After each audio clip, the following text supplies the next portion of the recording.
Okay. Okay. Now we're on. We're right. live. The Tonight we're making Pastitsio. Pastitsio. What part of Greece does that come from? Any particular? It's ubiquitous. Ubiquitous. And if you were to describe Pastitsio, would you say Well, Pastitsio a Greek is, lasagna? well, one woman in one of the cookbooks, because I did a fair bit of research, called it Greek lasagna, but it's not really. No, not really. It's a fat macaroni, like ziti, layered, to which I add 3 eggs and a cup of Parmesan cheese. A cup. It's a lot. Cup. Yeah.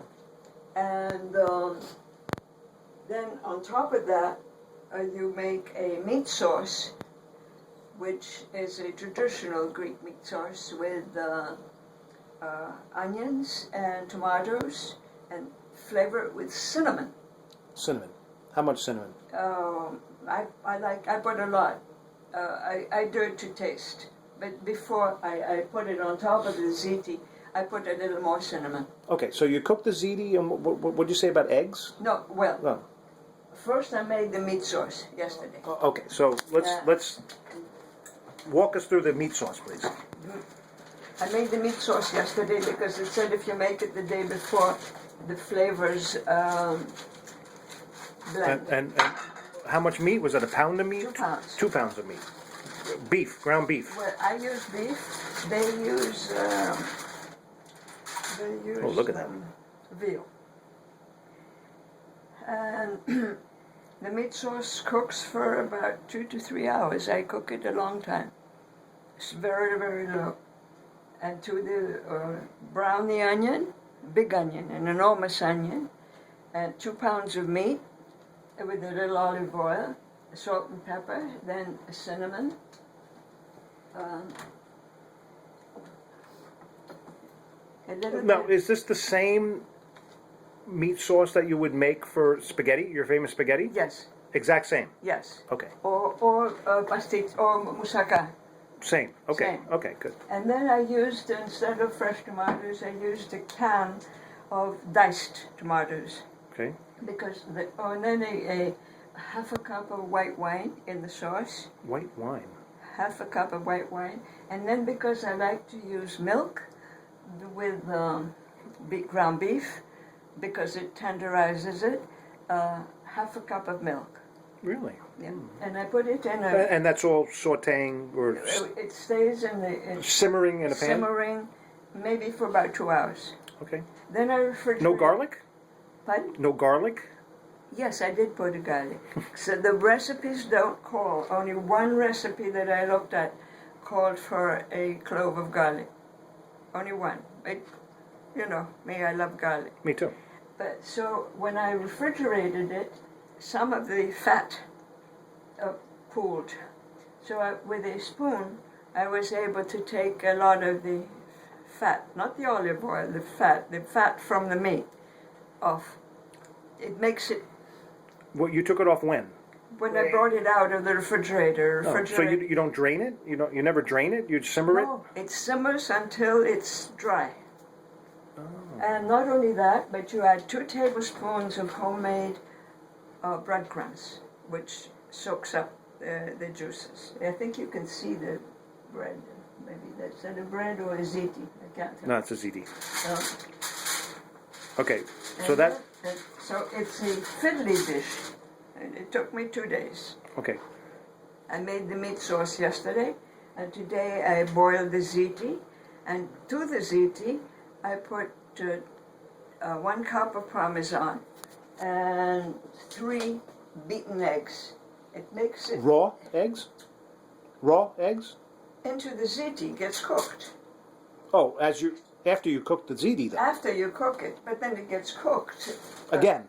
Right, yeah. okay. But it was raw eggs to the I ziti. put the raw eggs to the ziti because ziti can tend to be, you know, it becomes Hard. hard. Yeah. And this leaves it souffle-like. Okay. All right.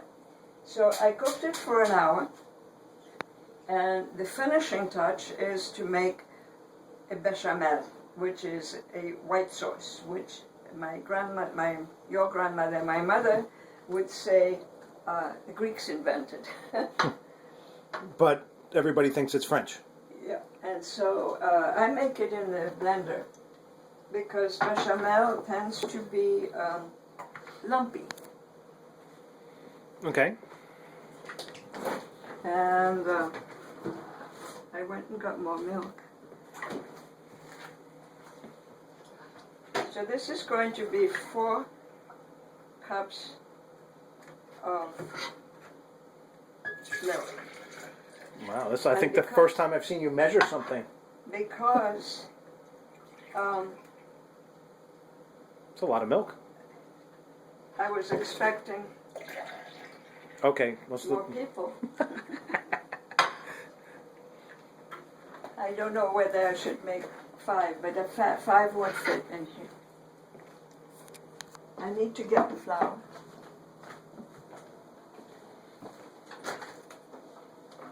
Milk back in the fridge. I'm not sure if she's going to use another one or not. Bechamel is traditionally made by melting butter and flour in a pan and slowly adding the milk and then cooking it on the stove. It does tend to get lumpy, and this is a way I read where to do it like this. Now, for each cup of milk, you need 2 tablespoons of flour. That's 1. This is 1 cup of milk. This is going to be 2 cups of milk. Two per each cup? Just a minute. Yep. Yes, Yeah. 2 cups of milk. Pay attention. 3 cups. 4. And that's just all-purpose flour, unbleached. Unbleached. I always use unbleached because I don't like Bleach. chemicals in my food.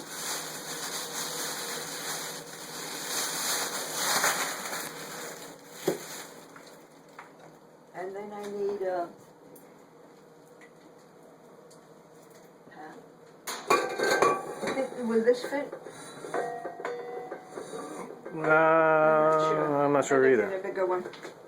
It's a lot of milk.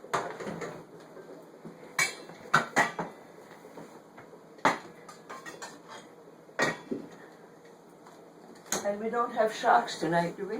I don't. It might be a repeat if we do. Okay, now I'm going to give it a 12.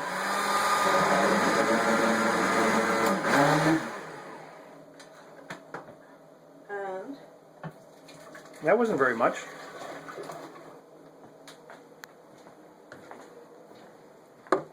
this is, so now the flour has distributed in with the milk. I like to stir things with a wooden, I don't think this is the one you found on Marathon, but I think I have that there somewhere. I don't When remember. you were playing with on the beach with a wooden spoon from Nasser's kitchen. I Now remember this- finding a skull in a bag on a beach. Do you remember that? What did you find? A skull? A Yes, human I skull? do. Yeah, I yeah. do, and I did not allow you to bring it home. No, Okay, I then wanted this is to. going to get Oh, salt. police on that? I could imagine the customs opening the suitcases and finding a skull. Now, since then, I have read that there was a sinking of a ship, the sister ship of the Titanic. Not the Lusitania.